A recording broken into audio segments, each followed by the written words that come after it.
प्रेमलाल की automatic samosa factory. बहुत समय पहले की बात है। उत्तर भारत के खुशहाल गांव चंदनपुर में एक आदमी रहता था जिसका नाम था प्रेमलाल। प्रेमलाल दिल का बुरा नहीं था, लेकिन उसे अमीर बनने की बहुत जल्दी थी। वो हमेशा कहता था, मैं एक दिन ऐसा बिजनेस करूंगा कि पूरा गांव देखता रह जाएगा। उसकी पत्नी पूजा बहुत ही समझदार और मेहनती थी, जो प्रेमलाल के हवाई किले बनाने की आदत से हमेशा परेशान रहती थी। प्रेमलाल को लगता था कि वो बहुत बड़ा बिजनेसमैन है, लेकिन असल में वो बस ख्याली पुलाव पकाता था।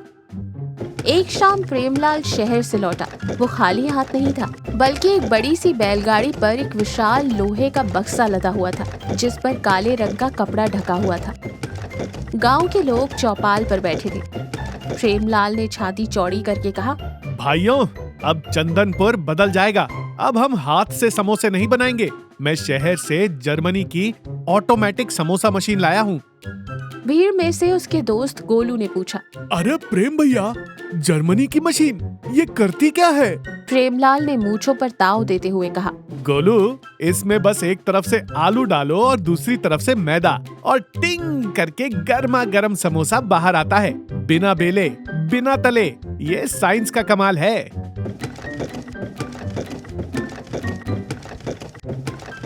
और बक्सा घर के आंगन में पुरानी गौशाला में रखा गया तो पूजा ने कपड़ा हटाया। अंदर कोई मशीन नहीं थी, बस लोहे की चादरों से बना एक बड़ा सा बॉक्स था, जिसमें बाहर 2-3 रंग बिरंगे बल्ब लगे थे और एक टूटी हुई मोटर का हैंडल था। पूजा ने गुस्से से कहा, ए जी, ये कबाड़ तुम 10,000 रुपए में लाए हो, इसमें तो चूहे भी नहीं रहेंगे। प्रेमलाल ने इधर उधर देखा और धीरे से बोला, अरे पूजा, धीरे बोलो, मुझे पता है ये कबाड़ है। शहर वाले ठग ने मुझे उल्लू बना दिया, लेकिन अब मैं गांव वालों के सामने अपनी नाक नहीं कटवा सकता। इज्जत का सवाल है। पूजा ने पूछा, तो अब क्या? कल सुबह जब गांव वाले समोसे मांगने आएंगे तो क्या लोहे के बक्से को खिलाओगे? प्रेमलाल ने गहरी सांस ली और कहा, मेरे पास एक प्लान है। ये मशीन तो बस दिखावा है, समोसे तो हमें ही बनाने हैं। तुम और मैं इस बक्से के अंदर छिपकर फटाफट हाथ से समोसे बनाएंगे और बाहर खिसका देंगे। लोगों को लगेगा मशीन बना रही है। पूजा ने ना में सिर हिलाया। पागल हो गए हो, इतनी गर्मी में बक्से के अंदर? प्रेमलाल ने हाथ जोड़ लिए। पूजा, बस कुछ दिन की बात है, फिर मैं सच बता दूंगा। अभी इज्जत बचा लो। हम दोनों अंदर होंगे तो बाहर कैश कौन संभालेगा? लोगों को कौन रोकेगा? उसके लिए अपना गोलू है ना, उसे दिन के 2 समोसे देंगे तो वो किसी को हमारा सीक्रेट नहीं बताएगा। प्रेमलाल ने तुरंत गोलू को बुलाया, उसे पूरा प्लान समझाया और फैक्ट्री मैनेजर बना दिया। अगली सुबह बाहर एक बोर्ड लगा दिया, प्रेमलाल की हाईटेक समोसा फैक्ट्री। लेकिन अंदर का नजारा तो कुछ और ही था। प्रेमलाल और पूजा पसीने से लथपथ होकर, उनके पास गैस का चूल्हा, कढ़ाई, आलू और मैदा था। बाहर गोलू काउंटर पर खड़ा था, तो वो भी फुल एक्टिंग में था। गांव की विमला चाची सबसे पहले आई। अरे गोलू, सुना है प्रेम मशीन लाया है, जरा 2 समोसे तो खिला। गोलू ने मशीन से बाहर लगे एक हैंडल को घुमाया और चिल्लाया, मशीन स्टार्ट। अंदर से प्रेमलाल ने अपनी आवाज बदलकर फट फट फट जूम। विमला चाची चौंक गई। गोलू ने तुरंत बात संभाली। अरे चाची, ये जर्मनी का इंजन है, डीजल मांग रहा है। तभी मशीन के एक छोटे छेद से 2 गर्मा गर्म सुनहरे समोसे बाहर निकले। विमला चाची ने खाया और आंखें बड़ी कर ली। ओह, क्या स्वाद है! मशीन के हाथ में तो जादू है, बिल्कुल एक जैसा आकार और स्वाद तो ऐसा जैसे साक्षात अन्नपूर्णा ने बनाया हो। असल में तो ये पूजा के हाथ का जादू था।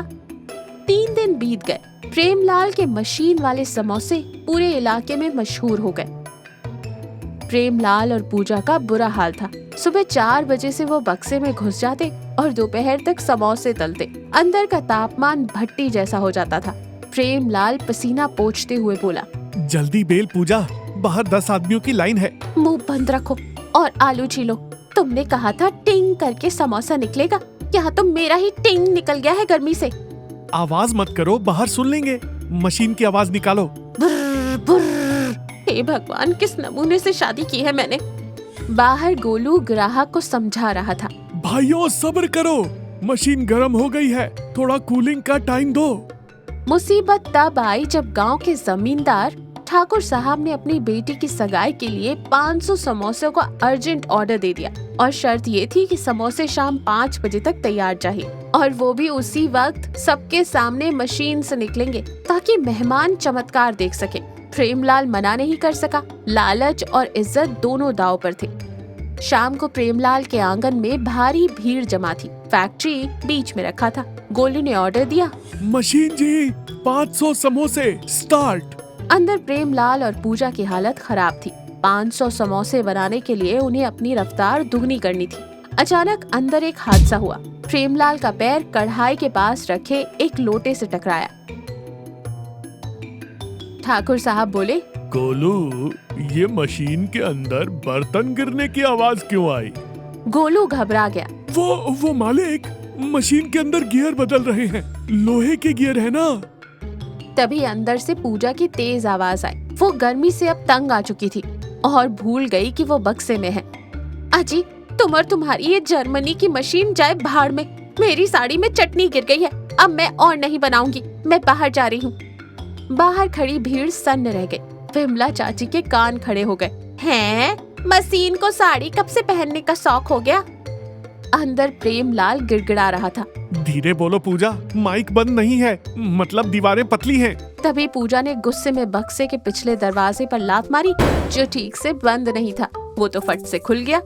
नजारा देखने लायक था। प्रेमलाल और पूजा दोनों सिर से पैर तक मैदा और पसीने में सने हुए थे और प्रेमलाल के एक हाथ में बेलन और घबराहट में प्रेमलाल के मुंह से अभी भी मशीन की आवाज निकल रही थी, घुर पॉप पॉप घुर घुर, जो अब धीरे धीरे बंद हो गई। पूरा गांव और ठाकुर साहब उन्हें घूर रहे थे। प्रेमलाल बोला, मालिक, वो मशीन खराब हो गई थी तो मैंने सोचा। ठाकुर साहब अपनी जगह से उठी।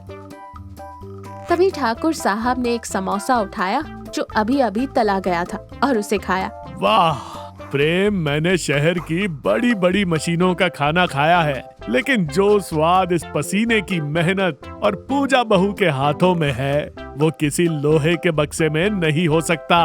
विमला चाची भी हंस पड़ी। अरे प्रेम, तू भी ना, हमें लगा तू वैज्ञानिक बन गया है, पर तू तो वही अपना पुराना प्रेम है। पर मान गए, समोसे लाजवाब हैं। गोलू ने हंसते हुए कहा। तो भैया, ये आवाज जो आ रही थी वो? प्रेमलाल ने सिर खुजाते हुए कहा, वो तो मेरा टैलेंट था। पूरा गांव ठहाके लगाकर हंस पड़ा। ठाकुर साहब ने 500 समोसों के पैसे दिए और बोले, अगली बार झूठ का सहारा मत लेना, तुम्हारी कला ही काफी है। अगले दिन से प्रेमलाल और पूजा ने खुले में दुकान का नाम बदलकर पूजा के असली देसी समोसे रख दिया गया। भीड़ अब पहले से ज्यादा थी क्योंकि अब लोगों को पता था कि इसमें जर्मनी का नाटक नहीं बल्कि मेहनत का स्वाद है। पूजा खुश थी क्योंकि उसे अब बक्से में नहीं बैठना पड़ता था और प्रेमलाल खुश था क्योंकि अब उसे मुंह से घर्र घर्र फट की आवाज नहीं निकालनी पड़ती थी।